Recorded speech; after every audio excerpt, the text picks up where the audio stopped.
আসসালামু আলাইকুম, স্বাগত সবাইকে। আজকের পর্বে তৈরি করে দেখাবো চিড়া দিয়ে হেলদি একটা ডেজার্টের রেসিপি। খুবই সহজ পদ্ধতিতে রেসিপিটা তৈরি করে দেখিয়েছি। আশা করছি আপনাদের সকলের কাছে এই রেসিপিটা ভালো লাগবে।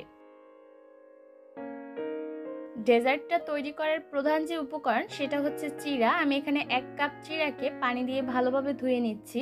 তবে খুব বেশি চিড়াটাকে পানিতে ভিজিয়ে রাখা যাবে না, এতে করে চিড়াটা অনেক বেশি নরম হয়ে একদম ভর্তা হয়ে যাবে।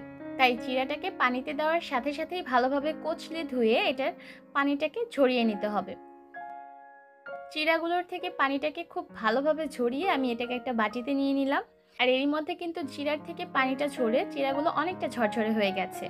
এবার এর মধ্যে দিয়ে দিলাম আধা কাপ মিষ্টি দই, সেই সাথে দিয়ে দিলাম 2 টেবিল চামচের মতো আনার দানা আর 1 টেবিল চামচ চিনি।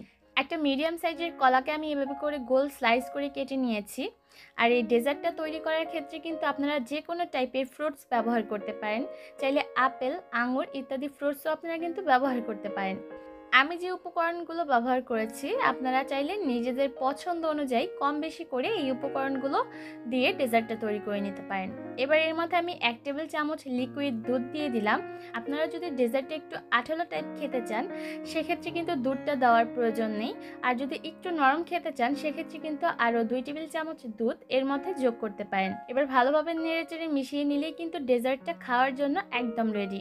তবে এই ডেজার্টটা কিন্তু ঠান্ডা ঠান্ডা খেতেই বেশি ভালো লাগে, তাই খুব ভালো হয় খাওয়ার আগে এই ডেজার্টটাকে নর্মাল ফ্রিজে রেখে ঠান্ডা করে নিলে। ডেজার্টটা আমি তৈরি করার পর নর্মাল ফ্রিজে রেখে ঠান্ডা করে নিয়েছি। এবার এই ডেজার্টটাকে আমি সার্ভ করে নিচ্ছি। উপর থেকে আমি কিছুটা আনার দানা আর কলা দিয়ে সার্ভ করছি। এটা পুরোপুরি অপশনাল, চাইলে নাও দিতে পারেন। খুবই সহজ আর হেলদি একটা রেসিপি। এই রেসিপিটা যেমন বড়রা খেতে পারবে তেমন ছোটরাও খেতে পারবে। চটজলদি তৈরি করে নেওয়া এই রেসিপিটা কেমন লাগলো অবশ্যই কমেন্টের মাধ্যমে জানাবেন। আজকের মতো এখানেই বিদায় নিচ্ছি। ভালো থাকবেন সবাই। আল্লাহ হাফেজ।